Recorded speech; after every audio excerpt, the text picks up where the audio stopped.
빌립보서 4장 4절부터 7절까지 제가 말씀을 봉독하겠습니다. 주 안에서 항상 기뻐하라. 내가 다시 말하노니 기뻐하라. 너의 관용을 모든 사람에게 알게 하라. 주께서 가까우시니라. 아무것도 염려하지 말고 다만 모든 일에 기도와 간구로 너희 구할 것을 감사함으로 하나님께 아뢰라. 그리하면 모든 지각에 뛰어난 하나님의 평강이 그리스도 예수 안에서 너희 마음과 생각을 지키시리라. 아멘. 서울에 한 교회에 다니는 김 집사님이 있습니다. 집사님은 주일마다 밝은 얼굴로 성도들에게 인사했습니다. 하지만 집에 돌아오면 사정이 달라졌습니다. 남편이 하던 사업이 어려워졌고 취업을 준비하는 아들은 번번이 시험에서 떨어졌습니다. 얼마 전에는 이 김 집사님도 건강검진을 받았는데 결과가 매우 좋지 않게 나왔습니다. 이런 일이 겹치자 집사님의 하루는 걱정으로 시작돼서 걱정으로 끝났습니다. 새벽마다 생활비와 병원비 걱정에 통장 잔액을 확인하면서도 가족들이 염려할까봐 힘든 내색조차 하지 못한 채 조용히 눈물을 닦았습니다. 어느 주일날 예배가 끝난 뒤에 집사님은 평소와는 달리 한동안 자리에 앉아서 깊은 한심을 쉬고 있었습니다. 그 모습을 본 한 성도가 걱정스러운 마음으로 다가와서 안부를 물으며 말합니다. 집사님은 늘 밝게 웃으셔서 아무 걱정도 없는 줄 알았어요. 그런데 요즘 무슨 걱정스러운 일 있습니까? 염려스러운 일 있습니까? 힘든 일 있으세요? 라고 물었습니다. 그 말을 들은 김 집사님 아무 대답을 못했습니다. 성도들 앞에서는 애써 밝게 웃어왔지만 여러 어려움들이 겹치면서 마음속의 기쁨은 사라진 지 이미 오래였기 때문입니다. 여러분, 어쩌면 이 김 집사님의 이야기가 오늘 저와 여러분의 이야기일 수 있습니다. 누군가 잘 지내세요? 라고 물으면 어떻게 대답합니까? 네, 잘 지내고 있습니다. 대답은 그렇게 하지만 자녀들 걱정, 또 생활비 걱정, 건강 걱정, 또 사람들과의 관계 문제, 여러 가지 걱정과 문제들 때문에 밤잠을 설치고 하루 종일 걱정에 매여서 웃을 여유조차 잃을 때가 많습니다. 요즘 여러분들 얼굴을 스스로 거울을 보고 살펴보시죠. 과연 내 얼굴은 웃는 인상인지 아니면 일그러져 있는 인상인지.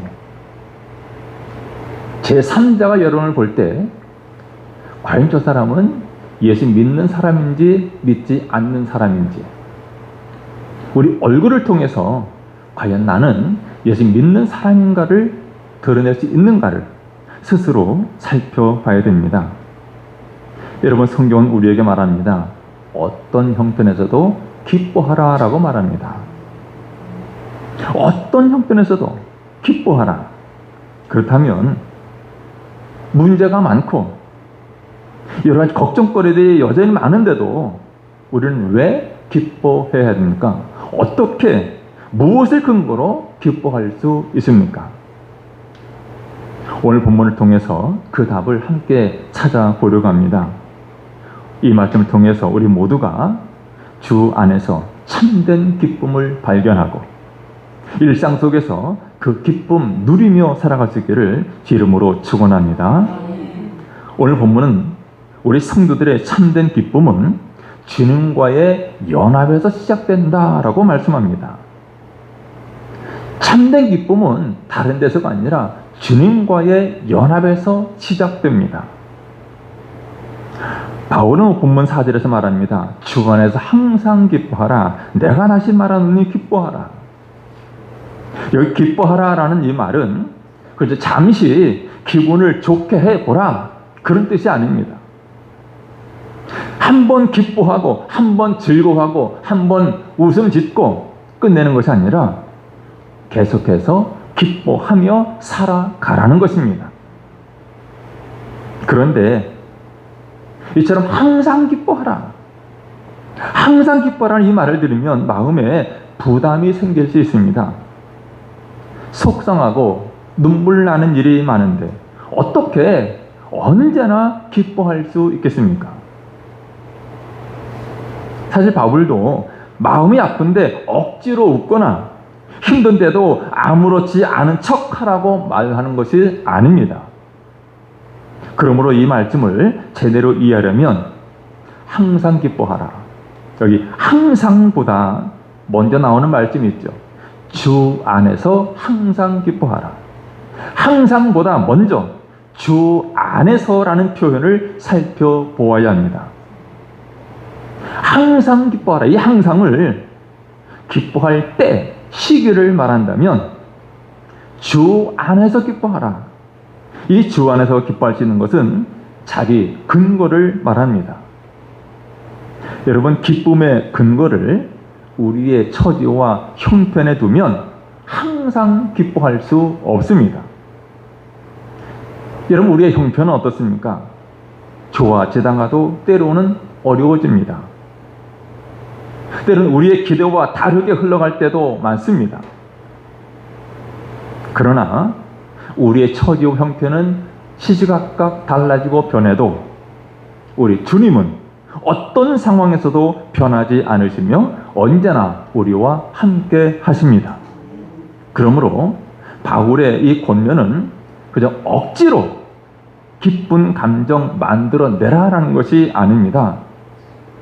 자주 바뀌는 처지와 형편이 아니라 변함없이 우리와 함께 하시는 주님 안에서 기쁨을 찾으라라는 것입니다. 여러분, 성도들이 항상 기뻐할 수 있는 이유는 모든 일들이 내 뜻대로 잘 풀리기 때문이 아니라 어떤 형편에서도 주님이 우리와 함께 하시고 또한 우리가 주님 안에 있기 때문에 기뻐할 수가 있습니다. 여러분, 주 안에 있다라는 것, 무슨 말입니까? 주 안에 있다. 이 말은 예수님을 믿고 그분과 한 생명으로 연결되어 살아가는 것을 말합니다. 주님의 사랑 안에 머물고 하루하루 주님과 함께 살아가는 것입니다. 때로는 우리가 주님의 손을 놓칠 수 있지만 주님은 우리의 손을 놓지 않으십니다. 여러분, 이것이 우리 성도들의 기쁨을 받쳐주는 든든한 기초가 됩니다. 여러분, 우리가 예수 믿지만 내 자녀들 원하는 학교, 원하는 직장에 들어가지 못할 수가 있죠. 경제적 어려움을 당할 수 있습니다. 그런데 수많은 청년들이 어려움을 당하지만 내 자녀들이 원하는 학교에 들어갑니다. 원하는 직장에 들어갑니다. 경제적 어려움이 회복됩니다. 아픈 몸 건강 회복합니다. 기쁘고 감사한 일입니다. 이런 기쁨 잘못된 것은 아니죠. 모두 하나님께서 주시는 귀한 선물입니다. 문제는 그 선물을 기쁨의 전부로 삼는 데 있습니다. 자녀들이 잘 되는 것만, 자녀들이 합격하는 것만 바라보면 낙방 소식은 기쁨이 사라지게 만들어요. 건강만 믿고 살면 좋지 않은 결과, 진단서 한 장에 마음이 무너져 내립니다. 돈을 의지하면 통장 잔액에 따라서 마음도 오르내립니다. 그러나 주님은 형편에 따라 달라지지 않습니다. 어제나 오늘이나 영원토록 동일하십니다. 그러므로 주님을 기쁨의 근거로 삼는 사람은 어떤 어려움 앞에서도 울 수는 있어도 완전히 무너지지는 않습니다. 잠시 흔들릴 수는 있어도 다시 일어설 수 있습니다.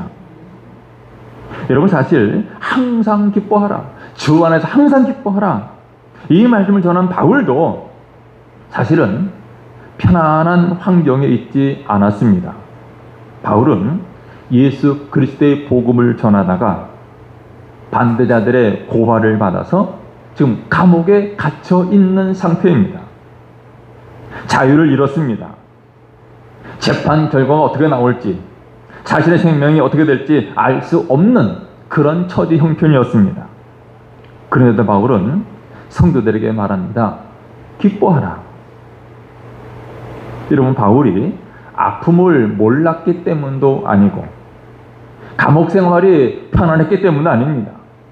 바울은 자신이 처한 현실보다도 그 모든 상황을 다스리시는 예수 그리스도를 바라보았고, 알 수 없는 내일보다도 지금 함께 하시는 주님을 더욱 굳게 믿었습니다. 바울에게 기쁨은 힘든 현실을 모른 척하는 태도가 아니라 그 현실 속에서도 자신을 붙드시고 인도하시는 주님을 신뢰하는 믿음의 고백이었습니다. 갈라디아서 5장에 보면 성령의 9가지 열매를 말씀합니다. 그 가운데 하나, 희락, 기쁨을 성령의 열매라고 말하고 있죠. 여러분, 참된 기쁨은 원래 성격이 밝거나 마음이 강한 사람이라면 누리는 것이 아닙니다. 우리가 성령님을 의지하며 주님을 바라볼 때 성령께서 우리 마음에 맺으시는 열매가 기쁨입니다. 그렇다고 슬퍼한다고 또 낙심하고 있다고 믿음이 없다라는 것은 아닙니다. 예수 믿는 사람들도 힘든 일을 만나면 눈물이 납니다. 믿는 사람들도 아무것도 하고 싶지 않을 때가 있습니다. 중요한 것은 그럴 때 자신을 책망하지 말라는 거죠. 나는 왜 이것밖에 되지 않을까?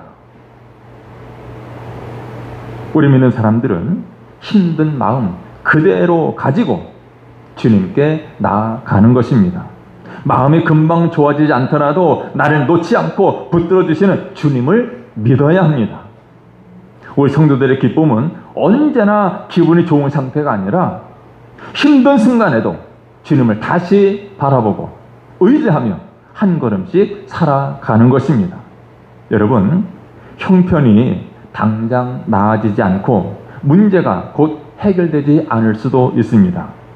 그럴 때 걱정에만 마음을 빼앗기지 말고 나는 혼자가 아니다. 주님이 나와 함께 하신다라고 고백하시기를 바랍니다. 아침에 눈을 뜰 때와 잠자리에 들 때마다 나를 붙드시는 주님을 기억하시기를 바랍니다.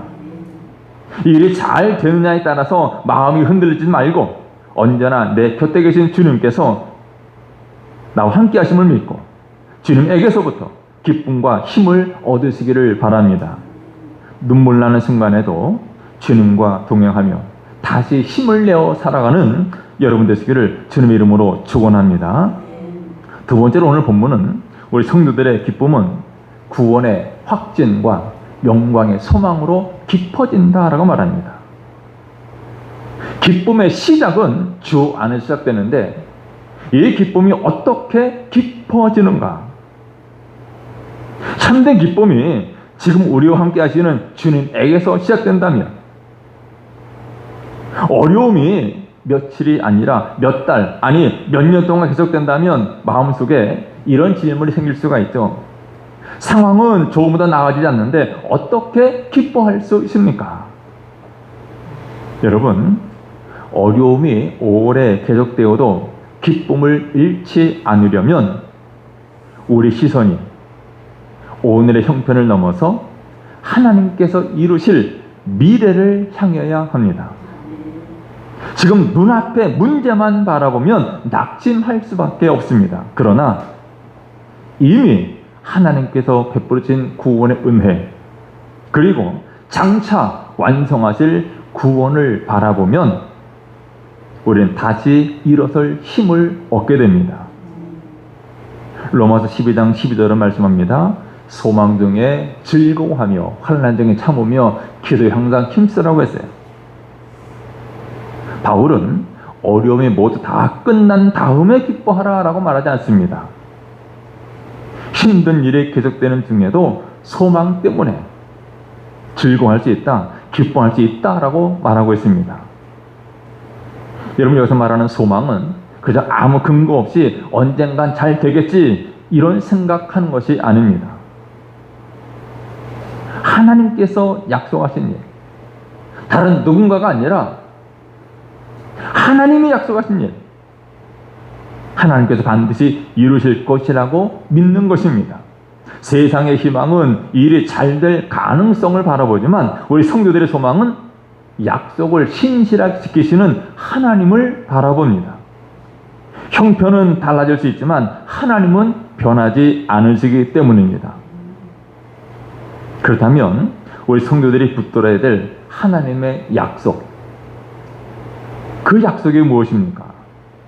바울은 빌립보서에서 그 약속을 이미 받은 구원과 장차 누릴 영광으로 보여줍니다. 그러니까 우리 성도들의 기쁨은 그저 막연한 기대가 아니라 하나님께서 주신 이 두 가지 약속의 뿌리를 두고 있습니다. 먼저 우리 기쁨의 첫 번째 뿌리는 구원의 확신입니다. 구원의 확신이에요. 바울은 빌립보 4장 3절에서 복음을 위해서 함께 수고한 사람들의 이름이 생명책에 기록되어 있다라고 말합니다. 복음을 위해서 수고한 사람들, 그들의 이름이 생명책에 기록되어 있습니다. 여러분, 우리도 예수님을 믿음으로 말미암아 구원받고 하나님의 자녀가 되었습니다. 여러분들의 이름이 하나님의 생명책에 기록되어 있습니다. 바로 이것이 구원의 확신입니다. 여러분, 구원의 확신은 내가 하나님 이렇게 잘 믿고 있으니, 내가 이렇게 열심으로 주를 섬기고 있으니 내 구원은 확실하다, 이런 자신감이나 자기 확신이 구원의 확신은 아닙니다. 구원의 확신, 이것은 나에게서 있는 것이 아니라 예수님에게 있습니다. 예수님께서 십자가에서 우리의 죄를 담당하시고 부활하심으로 구원을 이루셨다라는 이 사실을 믿는 것입니다. 예수님께 행하신 그 일을 믿는 것이 구원의 확신이에요. 여러분, 우리의 믿음 어떻습니까? 시시때때로 흔들립니다. 자꾸 변합니다. 내가 구원 받았을까? 과연 나는 천국 갈 수 있을까? 왜 그렇습니까? 내가 얼마나 열심히 하느냐? 내가 얼마나 믿음이 크냐 작으냐? 내가 얼마나 말씀대로 살아가느냐? 나를 보면 구원의 확신이 흔들려요. 믿음이 흔들립니다. 그러나 예수님께서 이루신 구원, 예수님께서 십자가 달려 죽으시고 부활하여 승천하신 그 사건은 결코 변함이 없습니다. 그 사실을 믿는 것이 구원의 확신이에요. 시험에서 떨어지거나 내가 하고자 하는 일 해내지 못했다고 해서 우리 신분, 하나님의 자녀라고 하는 이 사실 달라지지 않습니다. 자녀를 위해서 기도하고 건강 문제를 위해서 그렇게 오랫동안 기도했는데도 원하는 응답을 받지 못했습니다. 그렇다고 해서 하나님께서 우리를 버리신 것은 아닙니다. 그러므로 내가 얼마나 믿음을 잘 지키고 있는지만 바라보지 말고 힘들고 흔들리는 순간에도 주님께서 나를 붙들고 계신다는 사실을 믿어야 합니다. 우리 구원의 확신만 있으면, 예수님이 이루신 그 사실을 믿기만 한다면 우리는 어떤 처지에서도 기뻐할 수가 있습니다. 우리 기쁨의 두 번째 뿌리는 장차 누릴 영광의 소망입니다. 사도 바울은 빌립보 3장 20절에서 우리 성도들의 시민권이 하늘에 있다라고 말합니다. 또 성도들은 그곳으로부터 오실 구원자 주 예수 그리스도를 기다린다라고 선언합니다. 이어서 21절에서는 주 예수 그리스도께서 만물을 복종시키는 그 능력으로 우리의 낮고 연약한 몸을 주님의 영광스러운 몸과 같은 몸으로 변화시킬 것이라고 약속합니다. 여러분, 우리의 시민권이 하늘에 있습니다. 이것은 그저 세상을 외면하거나 가정과 일터의 책임을 내버려도 좋다라는 뜻은 아닙니다. 이 땅에서 삶을 충실하게 살아야죠. 그러나 우리 참된 소속, 마지막 소망이 하나님 나라에 있음을 기억하라는 말씀입니다. 우리 성도들의 인생은 실패나 죽음으로 끝나지 않습니다. 여러분, 지금 우리의 몸은 세월이 흐르면서 약해지고 병들어 갑니다. 사랑하는 사람을 먼저 떠나보내고, 때로는 우리의 기도가 원하는 대로 응답되지 않을 수도 있습니다. 그러나 죽음을 이기신 주님께서는 장차 우리의 연약한 몸을 영광스럽게 변화시키시고 눈물과 아픔이 없는 하나님 나라로 인도하실 것입니다. 그러므로 우리 성도들의 기쁨은 그저 고통이 없어서가 아니라 지금의 고통이 마지막 결론이 아니라는 거죠. 끝이 아니라는 것입니다. 그것을 믿기 때문에 우리는 기뻐할 수 있습니다. 여러분, 영광 소망이 있다고 현재의 슬픔이 가벼워지는 것이 아닙니다. 성도들도 이별 앞에서 울고 좋지 않은 검사 결과를 두려워하게 되고 자녀 문제로 잠을 이루지 못할 수 있습니다. 그런데 믿음은 눈물을 참는 것이 아니라 어려움 너머에 있는 하나님의 약속을 바라보는 것입니다. 성경은 우리에게 인내하라고 말합니다. 성경이 말하는 인내는 그저 이를 악물고 버티는 것이 아닙니다. 하나님께서 약속하신 영광의 날을 바라보면서 오늘의 책임을 포기하지 않는 것이 인내하는 거예요. 이 소망이 있기에 우리 성도들은 넘어져도 다시 일어나 한 걸음씩 나아갈 수 있습니다. 여러분, 건강이 나빠지고 생활이 어려워서 앞이 막막할 때에도 눈앞의 문제만 마음을 빼앗기지 마시기를 바랍니다. 우리는 반드시 기억해야 됩니다. 예수님께서 나를 구원하셨고 나를 하나님 자녀로 삼으셨다라는 사실을 기억해야 됩니다. 이 일이 뜻대로 풀리지 않고 몸이 약해져도 주님께서 우리를 온전히 새롭게 하실 날, 영광스럽게 하실 날 반드시 다가옵니다. 그러고 나는 구원받은 하나님의 자녀이며 하나님 나라를 기다리는 사람이다라고 믿음으로 고백해야 됩니다. 여러분, 구원의 은혜 또한 장차 누릴 영광의 소망을 붙들고 어려움 속에서도 우리 주님 주시는 참된 기쁨 누리며 살아갈 수 있기를 주의 이름으로 축원합니다. 세 번째, 오늘 본문은 우리 성도의 기쁨은 감사의 기도와 하나님의 평강으로 지켜진다라고 말씀합니다. 어떻게 이 기쁨을 지켜나갈 수가 있냐는 거죠. 앞에서 우리는 참된 기쁨이 주님 안에서 시작이 되고 그리고 이 기쁨이 구원의 확신과 영광의 소망으로 깊어진다라는 것을 살펴보았습니다.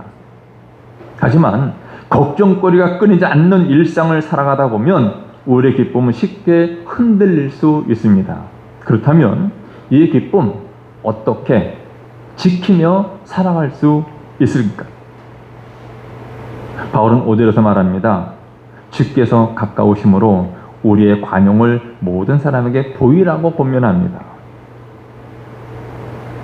관용을 보이라고 그랬어요. 대개 사람들은 걱정이 쌓이면 가까운 가족들에게 짜증을 내고 신경질적으로 날카롭게 말하기 쉽습니다. 그러나 내 형편을 아시는 주님을 믿고 걱정을 감사의 기도로 맡기면 하나님의 평안이 마음을 차분하게 합니다. 그 평안은 화가 날 때 말을 한 번 더 생각하게 하고 상대의 처지를 헤아리게 합니다.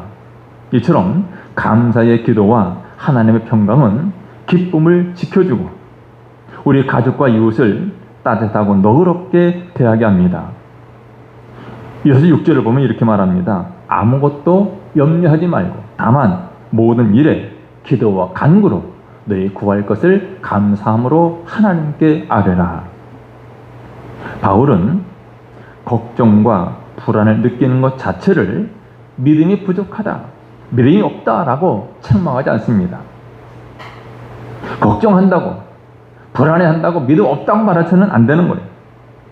믿는 사람들도 자녀들 걱정할 수 있습니다. 생활도 없으면 걱정할 수 있죠. 건강이 나빠지면 염려가 됩니다.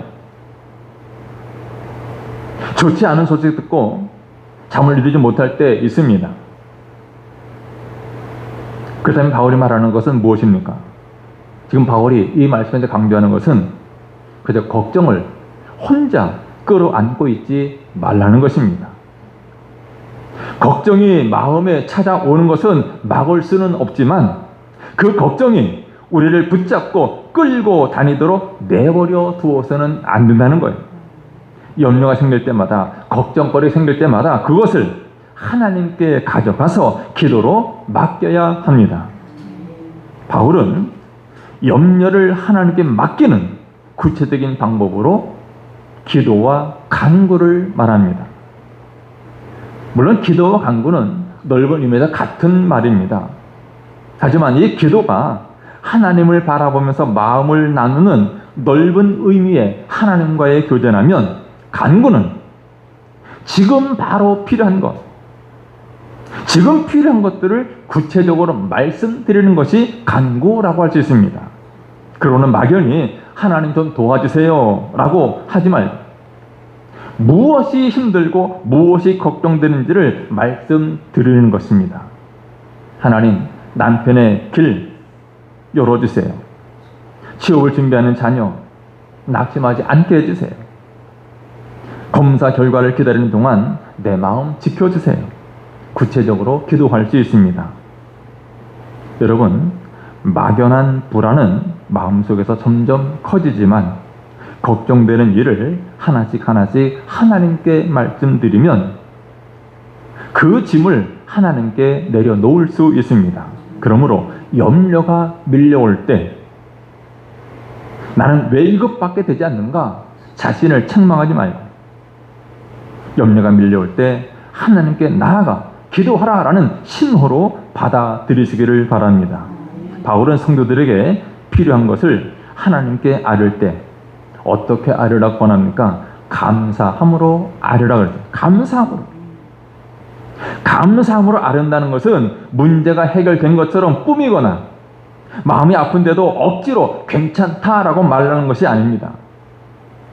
어린 현실과 또 필요한 도움을 하나님께 솔직히 말씀드리면서 지금까지 지켜주신 은혜를 기억하고 앞으로도 함께해 주실 것을 믿는 것이 감사함으로 드리는 기도예요. 지금까지 지켜주신 하나님이 앞으로도 반드시 책임져 줄 것이다. 여러분, 우리는 원하는 응답을 받은 뒤에만 감사하는 것이 아닙니다. 응답 받은 뒤에만이 아니라 아직 답을 얻지 못했어도 하나님께서 기도를 듣고 계시고 하나님이 나의 아버지가 되어 주시기에 감사할 수 있습니다. 이렇게 감사하면서 기도하면 같은 걱정만 되풀이하는 데서 벗어나서 내 사정을 하나님께 솔직히 말씀드리고 그 문제를 주님께 맡길 수 있게 됩니다. 여러분, 우리가 걱정을 감사함으로 하나님께 아뢰을 때 하나님께서는 어떻게 응답하십니까? 바울은 7절에서 말합니다. 그리하면 모든 지각이 뛰어난 하나님의 평강이 그리스도 예수 안에서 너희 마음과 생각을 지키시리라. 하나님의 평강이 지켜준다라고 말합니다. 여기 지킨다라는 이 말은 군인이 성을 지키듯이 보호한다라는 그런 뜻이 담겨져 있습니다. 밤이 되면 아직 일어나지도 않은 일을 걱정하면서 그야말로 가장 나쁜 상황까지 생각할 때가 있는데 그때 하나님의 평강, 하나님의 평안은 우리 생각이 이런 두려움에 끌려가지 않도록 지켜주십니다. 여러분, 기도한다고 해서 병원 검사 결과가 즉시 좋아지거나 기도한다고 생활의 어려움이 한순간에 해결되지 않을 수 있습니다. 하나님께서 우리의 기도에 언제나 내가 원하는 때에 내가 원하는 방법대로 응답하시는 것은 아닙니다. 중요한 것은 모든 지각에 뛰어난 하나님의 평강, 이 평강은 문제가 다 해결되어서 얻는 평안이 아닙니다.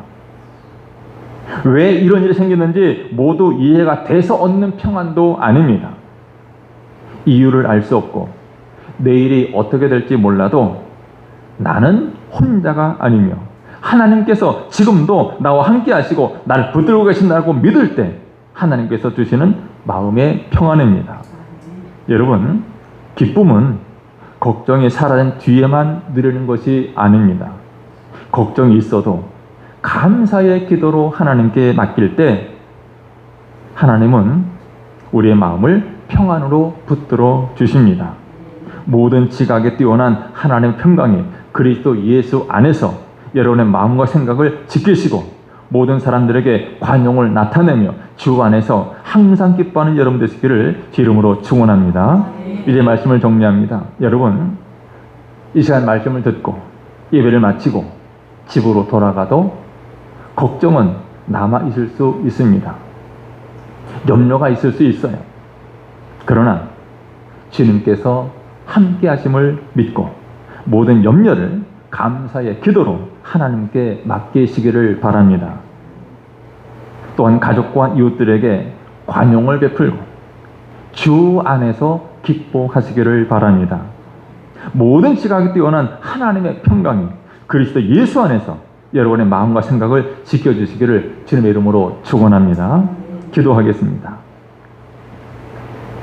걸어가시고 자비로우신 우리 하나님, 우리 성도들이 처지와 형편에 따라 흔들리지 않고 주님 안에서 항상 기뻐하며 구원의 확신과 영광의 소망을 붙들게 해 주옵소서.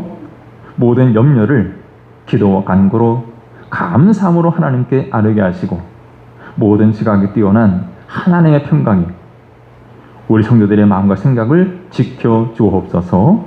모든 사람들에게 관용을 나타내며 살아가게 해 주옵소서. 예수님의 이름으로 기도드리옵나이다. 아멘.